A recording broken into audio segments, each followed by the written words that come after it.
Hello friends, ഇന്നത്തെ എപ്പിസോഡിൽ ശാലിനി ക്ഷേത്രത്തിലെത്തി തിരുമേനിയോട് അന്നത്തെ ദിവസം, അതായത് നവംബർ 9 നടന്ന വിവാഹത്തെക്കുറിച്ച് അന്വേഷിച്ചു. അന്നേ ദിവസം ഇവിടെ നടന്ന വിവാഹങ്ങൾ ഏതൊക്കെയാണെന്ന് പറയുമോ എന്ന് തിരുമേനിയോട് ആവശ്യപ്പെടുമ്പോൾ അദ്ദേഹം പറയുന്നത് അന്നേ ദിവസം ഇവിടെ വിവാഹം ഒന്നും തന്നെ നടന്നിട്ടില്ല എന്നതായിരുന്നു. അത് കേട്ടതും ശാലിനി പറഞ്ഞു, അങ്ങനെ വരാൻ വഴിയില്ലല്ലോ, തിരുമേനിക്ക് എന്തെങ്കിലും ഓർമ്മപ്പിശക് സംഭവിച്ചതാണെങ്കിലോ ഒന്ന് ഓർത്തു നോക്കിയേ എന്ന് ചോദിച്ചതും അദ്ദേഹം പറഞ്ഞു, അങ്ങനെ ഓർമ്മക്കുറവൊന്നും ഈ പ്രായത്തിലും സംഭവിച്ചിട്ടില്ല. എനിക്ക് നല്ല ഓർമ്മയുണ്ട്. അങ്ങനെ അന്നേ ദിവസം, അതായത് കുംഭമാസത്തിലെ തിരുവോണം അന്ന് ഭഗവാൻ ആറാട്ടാണ് നടക്കുന്നത്. അതുകൊണ്ട് അന്നേ ദിവസം ഇവിടെ ഒരു വിശേഷാൽ പൂജയും മറ്റും സംഭവിച്ചിരുന്നു.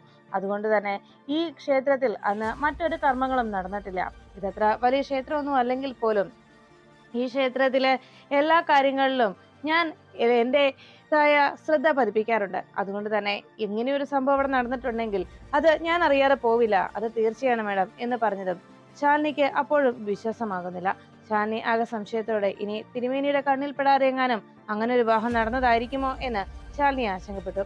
എന്തായാലും അതിന്റെ സത്യാവസ്ഥ കണ്ടെത്താൻ എന്താണ് ഒരു പോംവഴി എന്ന് ആലോചിച്ചപ്പോ ഉടനെ അദ്ദേഹം പറഞ്ഞു, അദ്ദേഹത്തോട് ശാലിനി ചോദിച്ചു, അല്ല തിരുമേനി, ഈ ക്ഷേത്രത്തിൽ CCTV ക്യാമറ ഉള്ളതല്ലേ എന്ന് ചോദിച്ചതും അതെ, ഇവിടെ ഉള്ളതാണ് മേഡം എന്നറിയിച്ചു. എന്നാൽ അതിൽ നമുക്ക് നോക്കിയാലോ, ചിലപ്പോൾ എന്തെങ്കിലും തുമ്പ് അതിൽ നിന്ന് കിട്ടിയാലോ എന്ന് ചോദിച്ചതും എന്നാൽ അങ്ങനെ തന്നെ ആയിക്കോട്ടെ മേഡം എന്ന് പറഞ്ഞ് അദ്ദേഹം ശാലിനിയും കൂട്ടി ആ ക്ഷേത്രത്തിലെ CCTV ഫോട്ടേജുകൾ ഉള്ള അതിന്റെ ഓഫീസിലേക്ക് എത്തി.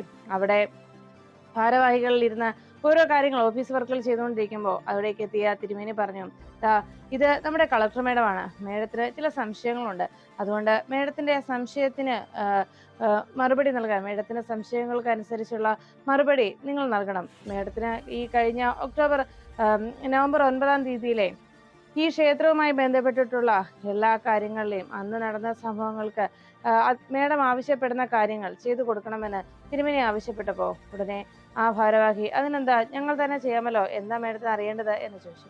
അപ്പോഴേക്കും ശാലിനി, അന്ന് അവിടെ നടന്ന വിവാഹത്തെ കുറിച്ചാണ് തനിക്ക് അറിയേണ്ടതെന്നും വിവാഹത്തിന്റെ എന്തെങ്കിലും ഡീറ്റെയിൽസ് ഇവിടെ ഉണ്ടെങ്കിൽ അതാണ് എനിക്ക് കാണേണ്ടത്.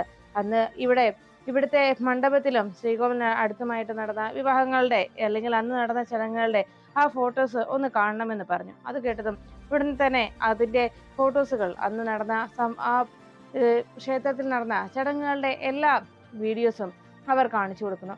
ശാലിനി ആ 9 നടന്ന എല്ലാ വീഡിയോസും വളരെ പ്രതീക്ഷയോടെ നോക്കി. അതിലെങ്കും തന്നെ അങ്ങനെ ഒരു വിവാഹം നടന്നതായി ശാലിനിക്ക് കണ്ടെത്താൻ കഴിഞ്ഞില്ല. അതോടെ തിരുമേനിയും ആ ഓഫീസിലിരുന്ന ആളും പറഞ്ഞ സത്യം തന്നെയാണെന്ന് ശാലിനിക്ക് മനസ്സിലായി. അതോടൊപ്പം തന്നെ ശാലിനിയുടെ മനസ്സിലുണ്ടായിരുന്ന വലിയ ആ ആശങ്കയ്ക്കും അതോടെ അവസാനമായി. എന്തായാലും തന്റെ വിഷ്ണുവേട്ടന്റെ വിവാഹം അങ്ങനെയൊന്നും കഴിഞ്ഞിട്ടില്ല, അത് തീർച്ചയാണ്. ഇതിന് ഇടയിൽ മറ്റെന്തോ സംഭവിച്ചിട്ടുണ്ട്, ഇതിന്റെ പിന്നിൽ മറ്റെന്തൊക്കെയോ ഉള്ളുകളികളുണ്ട്, അത് കണ്ടെത്തിയേ തീരൂ. ആ മാധുരിയും ആ മധുശ്രീയും ഒപ്പം കാർത്തികയും ചേർന്ന് നടത്തുന്ന എന്തോ ഒരു കള്ളക്കളി ഇതിന് പിന്നിൽ നടക്കുന്നുണ്ട്. അതുകൂടി, അതിന്റെ സത്യാവസ്ഥ കൂടി കണ്ടെത്തണം. അതാണ് ഇനി വേണ്ടതെന്ന് ശാലിനി തീരുമാനിച്ചു. അതുകൊണ്ട് തന്നെ ക്ഷേത്രത്തിൽ നിന്ന് താൻ പ്രതീക്ഷിച്ച പോലെയുള്ള മറുപടിയും പ്രതീക്ഷിച്ചത് പോലെയുള്ള റിസൾട്ടും കിട്ടിയതുകൊണ്ട് ഇനി എന്തായാലും കൂടുതലൊന്നും ആശങ്കപ്പെടാനില്ല എന്ന തീരുമാനത്തിലെത്തി. ഉടൻ തന്നെ അവർക്ക് തിരിച്ച് അവരുടെ കയ്യിലുണ്ടായിരുന്ന ആ ഫോട്ടോസുകളെല്ലാം നോക്കി പരിശോധിച്ചതിന് ശേഷം തന്റെ ആ പ്രതീക്ഷ അത് സഫലമായെന്ന ആശ്വാസത്തിൽ ശാലിനി വേഗം തിരുമേനിയോടും അവിടുത്തെ ഭാരവാഹികളോടും നന്ദി പറഞ്ഞ് അവിടെ നിന്ന് ഇറങ്ങി. അവര് ആ ശാലിനിയുടെ അപ്പോഴത്തെ ആ ടെൻഷന് കാരണം എന്താണെന്ന് അറിയാതെ ആകെ അതിശയപ്പെട്ടങ്ങനെ നിൽക്കുമ്പോൾ തിരുമേനി മനസ്സിൽ പറഞ്ഞു, എന്തായാലും മേഡത്തിന് എന്തോ വല്ലാത്ത ടെൻഷനുണ്ട്. ആ ആശങ്കയ്ക്ക് ഇവിടെ വന്നതോടെ ഒരു അവസാനമായെന്ന് തോന്നുന്നു. എന്തായാലും ഇനിയും ഇതുപോലെയുള്ള എന്തെങ്കിലും ടെൻഷൻ ആ മേഡത്തെ അലട്ടുന്നുണ്ടെങ്കിൽ അതിനെല്ലാം അറുതി വരുത്തി കൊടുക്കണേ ഭഗവാനെ. ഇനിയും ആ മേഡത്തിന്റെ ജീവിതത്തിൽ സന്തോഷം നൽകണേ. ഇതുപോലെ ഒരു നല്ല മരുമകൾ സത്യാമ്മയ്ക്ക് കിട്ടിയത് തന്നെ വലിയ ഭാഗ്യമാണ് എന്നൊക്കെ അദ്ദേഹം മനസ്സിൽ പ്രാർത്ഥിച്ചുകൊണ്ട് ആ അവിടുത്തെ ഭഗവാനോട്, ആ ക്ഷേത്രത്തിലെ വാണരുളുന്ന ഭഗവാനോട് തിരുമേനി പ്രാർത്ഥനയോടെ ആ കളക്ടർ മേഡത്തിന് നല്ലത് തന്നെ വരുത്തണേ എന്ന് പ്രാർത്ഥിച്ചു. ഇതേ സമയത്ത് ശാലിനി അവിടെ നിന്ന് ഇറങ്ങിയതോടെ എന്തായി അവിടെ പോയിട്ട് എന്നുള്ള വിവരം അറിയാൻ ആകാംക്ഷയോടെ കാത്തിരിക്കുകയായിരുന്നു ശ്യാമ. ഉടൻ തന്നെ ശ്യാമ ഇതിന് മറുപടി കിട്ടാത്തതുകൊണ്ട് ആകെ ഇരുന്നിരുന്ന് ക്ഷമ നശിച്ചതിനാൽ വേഗം തന്നെ ശാലിനിയുടെ ഫോണിലേക്ക് ശ്യാമ വിളിച്ചു. ശ്യാമയുടെ കോള് വന്നതും ശാലിനി വേഗം അറ്റൻഡ് ചെയ്തു. കുഞ്ഞേച്ചി, എന്തായി അവിടെ ചെന്നിട്ട് എന്തെങ്കിലും കണ്ടെത്താൻ കഴിഞ്ഞോ കുഞ്ഞേച്ചി? ശരിക്കും അവരുടെ വിവാഹം കഴിഞ്ഞതാണോ എന്ന് ചോദിച്ചപ്പോൾ ശാലിനി പറഞ്ഞു, മോളെ, ഇവിടെ വെച്ചുള്ള എന്റെ അന്വേഷണത്തിൽ നിന്ന് എനിക്കൊരു കാര്യം മനസ്സിലായി. നമ്മുടെ മുന്നിൽ ആരോ നാടകം കളിക്കുകയാണ്. അവർ രണ്ടുപേരും വിവാഹിതരായി എന്ന് പറയുന്നതും ഈ പാലോട് മഹാദേവ ക്ഷേത്രത്തിൽ വെച്ചാണ് വിവാഹം നടന്നത് എന്ന് പറയുന്നതും കളവാണെന്നാണ് എന്റെ നിഗമനത്തിൽ നിന്ന്, എന്റെ അന്വേഷണത്തിൽ നിന്ന് മനസ്സിലാക്കാൻ കഴിഞ്ഞത്. അന്നേ ദിവസം അങ്ങനെ ഒരു വിവാഹം ഈ ക്ഷേത്രത്തിൽ വെച്ച് നടന്നിട്ടില്ല. അപ്പോൾ ഇതിന് പിന്നിൽ മറ്റെന്തോ ഉണ്ട്. പിന്നെ ആ മധുശ്രീ എങ്ങനെ കാർത്തികയ്ക്ക് ഇടയിലേക്ക് എത്തി എന്ന് കൂടി കണ്ടെത്തണം. അതിന് കൂടിയുള്ള ഉത്തരം ഉടനെ തന്നെ കണ്ടെത്തിയാൽ മാത്രമേ ഇതിന്റെ എല്ലാത്തിന്റെയും യഥാർത്ഥ സത്യാവസ്ഥ പുറത്തു കൊണ്ടുവരാൻ കഴിയൂ. പക്ഷെ ഒരു കാര്യം തീർച്ചയാണ്, വിഷ്ണുവേട്ടനുമായിട്ടുള്ള കാർത്തികയുടെ വിവാഹം നടന്നിട്ടില്ല. അത് തീർച്ച. നമ്മൾ കാണുന്നതൊക്കെ സത്യത്തിൽ അവർക്കിടയിൽ നടക്കുന്ന നാടകങ്ങൾ തന്നെയാണ്. അത് നമ്മളെ എല്ലാവരെയും ഒരുപോലെ പറ്റിക്കാനായി അവർ മനഃപൂർവ്വം കളിക്കുന്ന ഒരു നാടകം. അതിന് വിഷ്ണുവേട്ടൻ കൂടി കൂട്ടു നിൽക്കുന്നത് എന്തിനാണെന്ന് മാത്രം എനിക്ക് മനസ്സിലാകുന്നില്ല എന്ന് ശാലിനി ശ്യാമയോട് അറിയിച്ചു. അപ്പോഴേക്കും ശ്യാമ പറഞ്ഞു, കുഞ്ഞേച്ചി, ഇതിനിടയ്ക്ക് ഇവിടെ വേറെന്തോ സംഭവങ്ങൾ നടക്കുന്നുണ്ട്. സത്യാമ്മ ഇന്ന് വക്കീലിനോടോ മറ്റോ വരാൻ പറഞ്ഞിട്ടുണ്ട്. എന്താ കാര്യം എന്നറിയത്തില്ല. ഇന്നിവിടെ എല്ലാവരും ഉണ്ടാകണമെന്നും ഒക്കെയാണ് സത്യാമ്മ പറഞ്ഞിരിക്കുന്നത്. സത്യാമ്മയുടെ തീരുമാനം എന്താണെന്നോ സത്യാമ്മ എന്ത് ഭാവിച്ചാണെന്നൊന്നും മനസ്സിലാവുന്നില്ല കുഞ്ഞേച്ചി എന്ന് പറഞ്ഞതും ശാലിനി പറഞ്ഞു, എന്തായാലും മോള് അവിടെ നടക്കുന്ന വിവരങ്ങൾ എന്താണെന്നും എന്നെ അറിയിക്കണം. കാർത്തിക ഇവിടെ നിന്ന് പോന്നിട്ടുണ്ട്. അവിടെ എത്തിയോ എന്ന് ചോദിച്ചപ്പോ ശ്യാമ പറഞ്ഞു, അല്പം മുമ്പ് ഇവിടെ വന്നിരുന്നു. ആരെ കാണാൻ പോയതാണെന്നോ എവിടെ പോയതാണെന്നോ ഒന്നും പറഞ്ഞില്ല. പക്ഷെ എന്തോ ഒരു പരുങ്ങലുണ്ട് ഇവിടെ വന്നതിന് ശേഷം. ആൾക്ക് എന്തോ ഒരു പേടിയുള്ളതുപോലെ. എന്താണെന്ന് മാത്രം മനസ്സിലാവുന്നില്ല. വിഷ്ണുവേട്ടനുമായി എന്തൊക്കെയോ സംസാരിക്കുന്നുണ്ടായിരുന്നു. വിഷ്ണുവേട്ടനും ആകെ ടെൻഷനോടെ ഇരിപ്പുണ്ട് എന്ന് ശാലിനിയോട് പറഞ്ഞു. എല്ലാം കേട്ടതിന് ശേഷം ശാലിനി പറഞ്ഞു, എന്തായാലും ഇതിന്റെ സത്യാവസ്ഥ ഉടനെ തന്നെ നമുക്ക് കണ്ടെത്തണം മോളെ എന്ന് പറഞ്ഞ് ശാലിനി ഫോൺ വെച്ചു. ഇതേ സമയത്ത് വിഷ്ണു പുറത്തു പോയിട്ട് വരാൻ കാത്തിരുന്ന സത്യഭാമ എല്ലാവരും വീട്ടിൽ തന്നെ ഉണ്ടല്ലോ എന്ന് ഒരിക്കൽ കൂടി ഉറപ്പുവരുത്തി. അവിടെ രോഹിത്തും വിഷ്ണുവുമെല്ലാം അവിടേക്ക് വന്നതോടെ സത്യഭാമ പറഞ്ഞു, ഈ വീട്ടിലുള്ള എല്ലാവരും ഉണ്ടല്ലോ അല്ലേ, എനിക്ക് പ്രധാനപ്പെട്ട ഒരു കാര്യം എല്ലാവരോടും പറയുവാനുണ്ട് എന്ന് പറഞ്ഞു. അത് കേട്ടതും വിഷ്ണു ചോദിച്ചു, എന്താ ഇത്ര പ്രധാനപ്പെട്ട കാര്യം എന്ന് ചോദിച്ചതും രാഘവൻ നായരും ചോദിച്ചു, എന്താ ഭാമേ, എന്താ കാര്യം, നീ ഒന്നും പറഞ്ഞില്ലല്ലോ, എല്ലാവരും ഇവിടെ ഉണ്ടാകണമെന്ന് മാത്രമല്ലേ പറഞ്ഞുള്ളൂ എന്ന് ചോദിച്ചപ്പോ ഭാമ കുറച്ചു നേരത്തേക്ക് മൗനത്തിന് ശേഷം പുഞ്ചിരിയുടെ വാതിക്കലേക്ക് നോക്കി. അപ്പോഴേക്കും അവിടെ ഒരു കാർ വന്ന് നിൽക്കുന്ന ശബ്ദം കേട്ടു. ഉടനെ സത്യഭാമ പറഞ്ഞു, നിങ്ങളെല്ലാരും കാത്തിരുന്നില്ലേ, ഇപ്പൊ അതിനൊരു മറുപടി ഞാൻ നൽകാം. ഇപ്പൊ തന്നെ ഞാൻ പ്രതീക്ഷിച്ച ആൾ എത്തിയിട്ടുണ്ട് എന്ന് പറഞ്ഞു. എല്ലാവരും വളരെ ഞെട്ടലോടെ ആരായിരിക്കും ഇപ്പൊ വരാൻ സത്യാമ്മ കാത്തിരുന്നത് എന്ന്, ആരെയായിരിക്കും എന്ന് ഓർത്ത് എല്ലാവരും വാതിക്കലേക്ക് നോക്കുമ്പോൾ സത്യാമ്മയുടെ പൂമുഖത്തേക്ക് അകത്തേക്ക് കയറി വന്ന ആളുകളെ കണ്ട് അതിശയത്തോടെ നോക്കി. അപ്പോഴേക്കും അകത്തേക്ക് വന്നവരെ കണ്ടതോടെ വക്കീല് കയറി വരുന്നത് കണ്ടതോടെ ആകെ ഞെട്ടലോടെ എല്ലാവരും പരസ്പരം നോക്കി. അപ്പോഴേക്കും സത്യഭാമ പറഞ്ഞു, വക്കീൽ സാറ് കയറി വരണം എന്ന് പറഞ്ഞതും ഉടനെ രാഘവൻ നായർ സത്യഭാമയുടെ പെരുമാറ്റം കണ്ട് ആകെ സംശയത്തോടെ നോക്കി. ആമേ, നീ എന്തിനുള്ള പുറപ്പാടാ എന്ന് ചോദിച്ചതും സത്യഭാമ പറഞ്ഞു, എന്റെ രാഘവേട്ടൻ പേടിക്കണ്ട, അവിടെ ഇരിക്കേ, ഞാൻ പറയാം കാര്യങ്ങൾ എന്തൊക്കെയാണെന്ന്, ഒന്ന് സമാധാനത്തോടെ ഒന്ന് ഇരിക്കും രാഘവേട്ട എന്ന് സത്യഭാമ രാഘവൻ നായരോട് പറഞ്ഞു. എന്താ കാര്യം എന്നറിയാതെ ആകെ അതിശയത്തോടെ രാഘവൻ നായർ നോക്കി. അപ്പോഴേക്കും സത്യഭാമ അങ്ങനെ സംശയത്തോടെ രാഘവൻ നായരോട് ഇരിക്കണമെന്നും ഒന്ന് സമാധാനപ്പെടാനും പറഞ്ഞിട്ട് അവിടെ നിന്ന് രാഘവൻ നായർ പെട്ടെന്ന് എന്താണെന്നറിയാതെ ആകെ ടെൻഷനോടെ സത്യഭാമയെ തന്നെ നോക്കി. ഉടനെ തന്നെ അവിടേക്ക് എത്തിയ വക്കീല് സത്യഭാമയോട് ചോദിച്ചു, അല്ല സത്യാമ്മേ, ഇവിടെയുള്ളവർ ആരോടും സത്യാമ്മ കാര്യങ്ങളൊന്നും പറഞ്ഞിട്ടില്ലെന്ന് തോന്നുന്നു, എല്ലാവരുടെയും ടെൻഷൻ കൊണ്ടുള്ള നോട്ടം കണ്ടിട്ട് അങ്ങനെയാണല്ലോ തോന്നുന്നത് എന്ന് പറഞ്ഞു. അപ്പോഴേക്കും സത്യാമ്മ ചിരിച്ചുകൊണ്ട് പറഞ്ഞു, അതേ വക്കീലെ, ഞാനൊന്നും പറഞ്ഞിട്ടില്ല വക്കീൽ സാറേ, എല്ലാവരോടും ഒരു സംശയം എല്ലാവരുടെയും മുഖത്ത് നിൽക്കുന്നത് കണ്ടല്ലോ, അത് ഞാൻ മനഃപൂർവ്വം ഇവരിൽ നിന്നെല്ലാം മറച്ചു വെച്ചതാണ്. ഇനിയിപ്പോ വക്കീല് വന്നതിന് ശേഷം കാര്യങ്ങളൊക്കെ പറയാമല്ലോ, അതാണ് ഞാൻ തീരുമാനിച്ചതെന്ന് പറഞ്ഞു. ഉടനെ തന്നെ രാഘവൻ നായർ ചോദിച്ചു, എന്താ ഭാമേ, നീ എന്തിനുള്ള പുറപ്പാടാ, ഇതുപോലെ എല്ലാവരെയും തീതിരിക്കാൻ തന്നെയാണോ നിന്റെ ഭാവം എന്ന് ചോദിച്ചപ്പോ സത്യഭാമ പറഞ്ഞു, ഇല്ല രാഘവേട്ട, ഞാൻ കാര്യം പറയാം, വേറൊന്നുമല്ല, വിഷ്ണുവിന്റെയും കാർത്തികയുടെയും വിവാഹം കഴിഞ്ഞല്ലോ. ഇവരുടെ വിവാഹം നിയമപരമായി രജിസ്റ്റർ ചെയ്തിട്ടുമില്ല.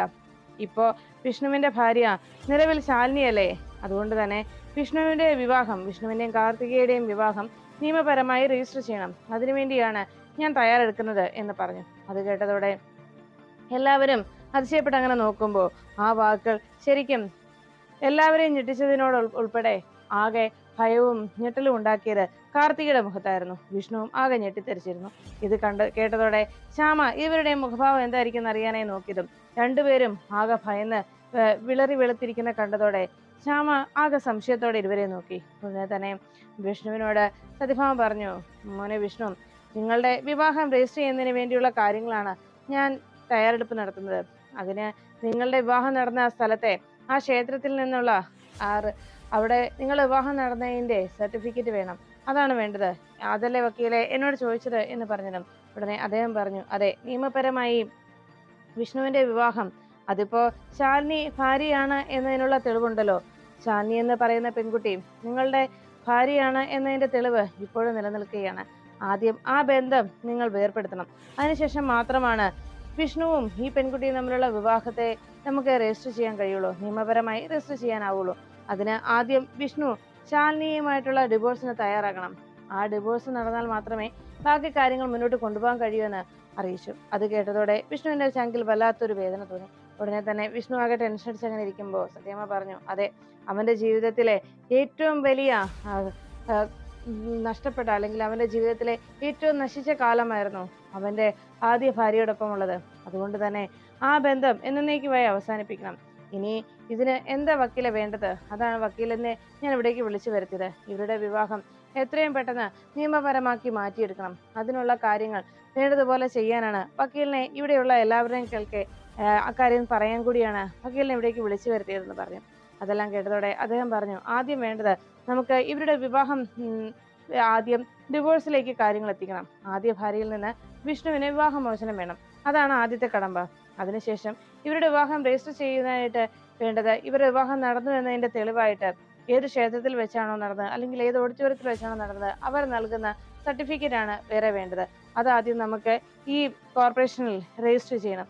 അതാണ് വേണ്ടത് എന്നറിയിച്ചു. അത് കേട്ടതും ഉടനെ തന്നെ നിയമപരമായി അത് രജിസ്റ്റർ ചെയ്യണമെന്ന് അറിയിച്ചപ്പോൾ വിഷ്ണു വല്ലാതെ പരുങ്ങണം. ഉടനെ തന്നെ സത്യാമ്മ ചോദിച്ചു, അല്ല മോനെ, നിങ്ങളുടെ വിവാഹം രജിസ്റ്റർ അല്ലെങ്കിൽ വിവാഹം നടന്ന സ്ഥലം ഏത് ക്ഷേത്രമെന്നാ പറഞ്ഞത്? ഞാൻ മറന്നുപോയല്ലോ എന്ന് സത്യാമ്മ പറഞ്ഞപ്പോൾ രാഘവൻ നായർ പറഞ്ഞു, അതെ, പാലോടുള്ള മഹാദേവ ക്ഷേത്രം. മഹാദേവ ക്ഷേത്രത്തിൽ വെച്ചാണല്ലോ വിവാഹം നടന്നത്. അത് കേട്ടതും വിഷ്ണു ആകെ ടെൻഷനോടെ രാഘവൻ നായർ നോക്കി.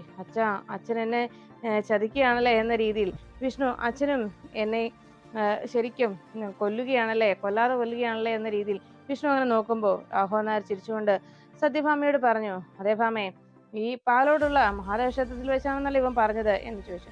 ഉടനെ സത്യഭാമ പറഞ്ഞു, ശരിയാ, ഞാനക്കാര്യം മറന്നുപോയി. രാഘവേട്ടൻ പറഞ്ഞു ശരിയാ, ആ ക്ഷേത്രത്തിൽ തന്നെയാണ്. അപ്പോൾ നമുക്ക് അവിടെ പോയി ചോദിക്കാം. അവിടുത്തെ ഓഫീസിലുണ്ടാകും ഇവരുടെ വിവാഹത്തിന്റെ തെളിവുകൾ. അത് അവിടെ നിന്ന് വാങ്ങിക്കണം. അത് എന്നിട്ട് കോർപ്പറേഷനിൽ കൊടുക്കണം. ഉടനെ തന്നെ അവര് അത് രജിസ്റ്റർ ചെയ്ത് നമുക്ക് സർട്ടിഫിക്കറ്റ് നൽകും. അതാണല്ലോ ആദ്യ കടമ്പ, അല്ലേ വക്കീലെ എന്ന് ചോദിച്ചു. അത് കേട്ടതും വക്കീല് പറഞ്ഞു, അത് നിങ്ങൾ ഉടൻ തന്നെ അത് ചെയ്യണം. അതോടൊപ്പം തന്നെ നിങ്ങളുടെ ഈ വിഷ്ണുവിന്റെ ആദ്യ ഭാര്യയിൽ നിന്നുള്ള ഡിവോഴ്സിന് വേണ്ട കാര്യങ്ങൾ കൂടി ചെയ്യണം. അതുകൂടി നടപ്പിലാക്കണം. അതിന് സത്യാമ്മ എന്നെ വിളിച്ചപ്പോൾ തന്നെ ഡിവോഴ്സിന്റെ കാര്യമാണെന്ന് പറഞ്ഞപ്പോൾ തന്നെ ഞാൻ അതിനെക്കുറിച്ച് ചിന്തിച്ചിരുന്നു. ഇപ്പോൾ ഒരു ഡിവോഴ്സ് പേപ്പർ, അതും ഇവരുടെ മ്യൂച്വൽ അണ്ടർസ്റ്റാൻഡിങ്ങിലുള്ള ഒരു ഡിവോഴ്സാണ് ഇവർ സൈൻ ചെയ്യുന്നതെങ്കിൽ അത് വേഗം തന്നെ നടപ്പിലാക്കി നൽകും. കോടതി അധിക നാൾ പിന്നെ ഈ ഒരു പ്രശ്നത്തെ മുന്നോട്ട് കൊണ്ടുപോകില്ല. പെട്ടെന്ന് തന്നെ ഇത്തരം കാര്യങ്ങൾക്കൊക്കെ ഇപ്പോൾ തീർപ്പാകുന്നത് ഇതുപോലെയുള്ള മ്യൂച്വൽ അണ്ടർസ്റ്റാൻഡിങ്ങിൽ നൽകുന്ന ഒരു മ്യൂച്വൽ ഡിവോഴ്സിലാണ്. അതുകൊണ്ട് രണ്ടുപേരും കൂടി സൈൻ ചെയ്ത ഡിവോഴ്സ് പേപ്പറാണ് കോടതിക്ക് മുന്നിൽ ഹാജരാക്കുന്നതെങ്കിൽ അധിക കാലതാമസമൊന്നുമില്ലാതെ വേഗം തന്നെ ഈ ബന്ധം വേർപിരിഞ്ഞു കിട്ടും എന്ന് പറഞ്ഞു. അത് കേട്ടതും സത്യാമ്മയ്ക്ക് വലിയൊരു സന്തോഷമായി. എന്നാൽ അത് തന്നെ മതി വക്കീലെ, അതിന് വേണ്ട പേപ്പേഴ്സും കാര്യങ്ങളും ഒക്കെ വക്കീൽ ചെയ്തോളൂ എന്ന് പറഞ്ഞു. ഉടനെ തന്നെ അദ്ദേഹം പറഞ്ഞു, അതിനുള്ള പേപ്പർ എൻ്റെ കയ്യിലുണ്ട്. ഡിവോഴ്സിന് വേണ്ട പേപ്പർ, മ്യൂച്വൽ പെറ്റീഷന് വേണ്ടിയുള്ള പേപ്പേഴ്സ് എൻ്റെ കയ്യിൽ ഇരിപ്പുണ്ട്. അത് ആദ്യം ഇവർ രണ്ടുപേരും കൂടി സൈൻ ചെയ്യണം. അത്രേ ഉള്ളൂ. വിഷ്ണുവിന്റെ മുൻ ഭാര്യയും അത് ഒരുമിച്ച് ഇവർ രണ്ടുപേരും കൂടി മ്യൂച്വൽ സൈൻ ചെയ്യുകയാണെങ്കിൽ പിന്നെ വേറെ പ്രശ്നങ്ങളൊന്നുമില്ല. അത് കോടതിയിൽ സബ്മിറ്റ് ചെയ്യുന്ന കാര്യവും വേഗം ഡിവോഴ്സ് വാങ്ങിക്കുന്ന കാര്യം ഞാൻ ഏറ്റു എന്ന് വക്കീൽ അറിയിച്ചു. എല്ലാം കേട്ടതോടെ സത്യമ്മ പറഞ്ഞു, ശരി വക്കീല്, ആ പേപ്പർ തന്നേക്കൂ, ഞാൻ ഉടൻ തന്നെ ആ ഡിവോഴ്സിന് സൈൻ ചെയ്ത് കൊണ്ടുവരാം. ഉടനെ വക്കീലിന്റെ കൈകൾ അത് ഏൽപ്പിക്കുകയും ചെയ്യാം എന്നറിയിച്ചു. എല്ലാം കേട്ടതോടെ വക്കീല് ഉടനെ തന്നെ എൻ്റെ ബാഗിൽ നിന്ന് മ്യൂച്വൽ ഡിവോഴ്സിന് വേണ്ടിയുള്ള പെറ്റീഷൻ വേഗം സത്യാമ്മയുടെ കൈകളിൽ ഏൽപ്പിച്ചു. ഇതാണ് സത്യാമ്മ ആ പേപ്പർ. ഇത് എത്രയും വേഗം സൈൻ ചെയ്യിപ്പിച്ച് നൽകിയാൽ മതി. ബാക്കി ഞാൻ ചെയ്തോളാം കേട്ടോ എന്ന് പറഞ്ഞ് വക്കീല് എന്നാ ഞാൻ ഇറങ്ങട്ടെ എന്ന് പറഞ്ഞ് അവിടുന്ന് യാത്ര പറഞ്ഞു. വക്കീല് പോയി കഴിയുമ്പോഴേക്കും രാഘവൻ നായർ കലിയോടെ സത്യാമ്മയെ നോക്കി. അപ്പോഴേക്കും വിഷ്ണുവും ആകെ വിഷമിച്ചിരിക്കുന്നത് കണ്ട് സത്യഭാമ വിഷ്ണുവിനെ നോക്കിയിട്ട് പറഞ്ഞു, വിഷ്ണു, ഈ പേപ്പറിൽ നീ സൈൻ ചെയ്യ്. അപ്പോഴേക്കും രാഘവൻ നായർ പറഞ്ഞു, പിന്നെ അവൻ വേണേ സൈൻ ചെയ്യായിരിക്കും, പക്ഷേ എൻ്റെ ശാലിനി മോള് അത് സൈൻ ചെയ്യുമെന്ന് നമുക്ക് കാണാം. ഒരു കാരണവശാലും അവൾ ഈ മ്യൂച്വൽ ഡിവോഴ്സ് സൈൻ ചെയ്തെന്ന് എനിക്ക് യാതൊരു ഉറപ്പുമില്ല. അവളത് സൈൻ ചെയ്യുകയുമില്ല എന്ന് രാഘവൻ നായർ പറയുമ്പോൾ അത് കേട്ട് സത്യഭാമ പറഞ്ഞു, പിന്നെ മറ്റൊരാളുടെ ഭർത്താവായി നിൽക്കുന്ന ഇവനെ ഇനിയും അവൾക്ക് വേണമെന്നാണോ അവൾ പറയുന്നത്? അങ്ങനെയാണെങ്കിൽ അതൊന്നും എനിക്കറിയണല്ലോ. എന്നാൽ വിഷ്ണു, നീ ഇത് സൈൻ ചെയ്യുന്നതിന് മുൻപ് തന്നെ ഞാൻ ഈ പേപ്പറിൽ അവളെ കൊണ്ട് സൈൻ ചെയ്യിക്കും, നിങ്ങൾ നോക്കിക്കോ എന്ന് പറഞ്ഞ് സത്യഭാമ ആ പേപ്പറും എടുത്തുകൊണ്ട് അകത്തേക്ക് പോന്നു. ഇത് കേട്ടതോടെ വിഷ്ണുവിനാകെ ടെൻഷനായി. അടുത്തു നിന്ന് കാർത്തികയും വല്ലാതെ ഭയന്നു തുടങ്ങി. ഇത് കണ്ടതോടെ ശ്യാമയ്ക്കാകെ വല്ലാത്ത സങ്കടം തോന്നി. തന്റെ കുഞ്ഞേച്ചിയുടെ ജീവിതം എന്നേക്കുമായി തകരാൻ പോവുകയാണല്ലോ. എന്നിട്ടും ഈ വിഷ്ണുവേട്ടൻ എന്താ ഒന്നും മിണ്ടാതെ നിൽക്കുന്നത്? പക്ഷേ കുഞ്ഞേച്ചി പറഞ്ഞതുപോലെ ഇവർക്കിടയിൽ എന്തോ ഒരു കള്ളക്കളിയുണ്ട്, അത് തീർച്ചയാണ്. രണ്ടുപേരുടെയും മുഖമാകം മങ്ങിയല്ലോ. എന്തോ ഒരു കള്ളത്തരം ഇവർക്കിടയിൽ നടക്കുന്നുണ്ട്. രണ്ടുപേരും കൂടി എന്താണ് ശരിക്കും ഇവിടെ കാണിച്ചു കൂട്ടുന്നതെന്ന് കണ്ടെത്തിയേ തീരൂ. എന്തായാലും കുഞ്ഞേച്ചിയോട് ഇക്കാര്യം ഉടനെ തന്നെ അറിയിക്കേണ്ട അത്യാവശ്യമാണ്. അല്ലെങ്കിൽ വേണ്ട, പാവത്തിനെ ഞാനായിട്ട് വേദനിപ്പിക്കണ്ടല്ലോ. ഇപ്പൊ തന്നെ കുഞ്ഞേച്ചിയുടെ ജീവിതം ഈ അവസ്ഥയിൽ എത്തിച്ചത് ഞാൻ കാരണമാണ്. എൻ്റെ ഒരാൾക്ക് വേണ്ടി എൻ്റെ ജീവിതം നന്നാകുന്നതിന് വേണ്ടിയാണ് കുഞ്ഞേച്ചി സ്വന്തം ജീവിതം തകർക്കുന്നത്. എന്തായാലും ഇങ്ങനൊരു അവസ്ഥയിൽ കുഞ്ഞേച്ചിയുടെ ജീവിതം തകർന്നു പോകാതെ നോക്കേണ്ടത് എൻ്റെ ആവശ്യമാണല്ലോ. കുഞ്ഞേച്ചിക്ക് ഒരാപത്തും വരാതെ നോക്കണം. ഒരിക്കലും കുഞ്ഞേച്ചി സങ്കടപ്പെടാനും പാടില്ല. അതിനെന്താണ് ചെയ്യേണ്ടത് ഈശ്വര? എത്രയും വേഗം എൻ്റെ കുഞ്ഞേച്ചിയുടെ ജീവിതത്തിൽ ആ പഴയ സന്തോഷവും സമാധാനവും തിരികെ കൊണ്ടുവരണേ എന്ന് പ്രാർത്ഥനയോടെ ശ്യാമ നിന്നു. ഈ സമയത്ത് സത്യഭാമ തൻ്റെ കയ്യിലിരുന്ന ഡിവോഴ്സ് പേപ്പറുമായി റൂമിലേക്ക് എത്തി. അവിടെ വന്നതിന് ശേഷം സത്യഭാമ ഒരു കടുത്ത തീരുമാനത്തിലേക്ക് എത്തിക്കഴിഞ്ഞു. ഈ പേപ്പറിൽ അവളെ കൊണ്ട് ഞാൻ സൈൻ ചെയ്യിക്കും. എൻ്റെ മകന്റെ ജീവിതത്തിൽ നിന്ന് അവൾ എന്നേക്കുമായി പടിയിറങ്ങി പോകണം. അവന് ഇനിയെങ്കിലും സമാധാനവും സന്തോഷവും ഉണ്ടാകണം. അതിന് ഞാൻ തന്നെ മുൻകൈ എടുത്തേ തീരൂ എന്ന് സത്യഭാമ മനസ്സിൽ ചിന്തിച്ചു. അങ്ങനെ ആലോചിച്ചുകൊണ്ട് സത്യഭാമ വേഗം തന്നെ തൻ്റെ റിവോൾവർ കയ്യിലെടുത്തു. അതിനുശേഷം തൻ്റെ അകത്ത് ആ കബോർഡിനകത്ത് വെച്ചിരുന്ന ആ സൂട്ട് കേസും കയ്യിലേക്ക് എടുക്കുന്നു. അതിൽ നോക്കിയതും കുറെ നോട്ടുകെട്ടുകൾ അതിനുള്ളിൽ ഭദ്രമാക്കി വെച്ചു. ഇതുകൊണ്ട് തന്നെ ബാക്കി കാര്യം എന്ന് മനസ്സിൽ ഉറപ്പിച്ചുകൊണ്ട് സത്യഭാമ ആ സൂട്ട് കേസും എടുത്ത് ആ കയ്യിൽ ആ ഡിവോഴ്സ് പേപ്പറും പിടിച്ചുകൊണ്ട് വേഗം അവിടെ നിന്നിറങ്ങി. ഈ സമയത്ത് ശാലിനി ഇതൊന്നും അറിയാതെ വീട്ടിലെത്തിയതിനു ശേഷം വിഷ്ണുവിൻ്റെയും തൻ്റെ മുന്നിൽ നിന്ന കാർത്തികയുടെയും വിവാഹത്തെ ചൊല്ലി തൻ്റെ മനസ്സിലുള്ള സംശയങ്ങൾക്ക് ഉത്തരം കണ്ടെത്താനുള്ള ശ്രമമായിരുന്നു ആ നിമിഷം ശാലിനിയുടെ മനസ്സിലുണ്ടായിരുന്നത്. അതിനെന്താണ് ചെയ്യേണ്ടതെന്നതിനെ കുറിച്ച് ശാലിനി അങ്ങനെ ആലോചിച്ചുകൊണ്ട് നിൽക്കുമ്പോഴാണ് അപ്രതീക്ഷിതമായി സത്യഭാമ അവിടേക്ക് എത്തിയത്. സത്യാമ്മയെ കണ്ടതും ശാലിനി വളരെ സന്തോഷത്തോടെ സത്യാമ്മയെ അകത്തേക്ക് വരൂ എന്ന് പറഞ്ഞ് സ്നേഹത്തോടെ സ്വീകരിച്ചിരുത്തുന്നു. സത്യഭാമ അകത്തേക്ക് കയറി വന്നതും ശാലിനി പറഞ്ഞു, സത്യാമ്മ ഇവിടേക്ക് വരുമെന്ന് ഞാൻ ഒട്ടും പ്രതീക്ഷിച്ചില്ല. എന്താ സത്യാമ്മയ്ക്ക് എല്ലാ കാര്യങ്ങളും ബോധ്യമായോ എന്ന രീതിയിൽ വളരെ പ്രതീക്ഷയോടെ ശാലിനി, എന്നാ ഞാൻ ചായ എടുക്കട്ടെ എന്നൊക്കെ സത്യാമ്മയോട് ചോദിച്ചു. ഇതെല്ലാം കേട്ടു നിന്ന സത്യഭാമ പറഞ്ഞു, വേണ്ട, ഞാൻ നിന്റെ സൽക്കാരം സ്വീകരിക്കാൻ വേണ്ടി വന്നതല്ല. അത് കേട്ടതും ശാലിനി ആ ഞെട്ടലോടെ നോക്കി. എന്താ സത്യാമ്മ എന്ന രീതിയിൽ ശാലിനി നോക്കുമ്പോഴേക്കും സത്യഭാമ പറഞ്ഞു, എനിക്ക് വേണ്ടത് ഒരേ ഒരു കാര്യമാണ്. ഇത് കണ്ടോ, ഈ പേപ്പർ, ഇതിൽ നിന്റെ സൈൻ എനിക്ക് വേണം. അത് കേട്ടതും ശാലിനി ആകെ ഞെട്ടലോടെ നോക്കി. എന്താ സത്യാമ്മ പറയുന്നത്? ഈ പേപ്പറിൽ ഞാൻ എന്തിനു സൈൻ ചെയ്യണം എന്ന് സത്യഭാമയെ ശാലിനി സംശയത്തോടെ നോക്കുന്നു.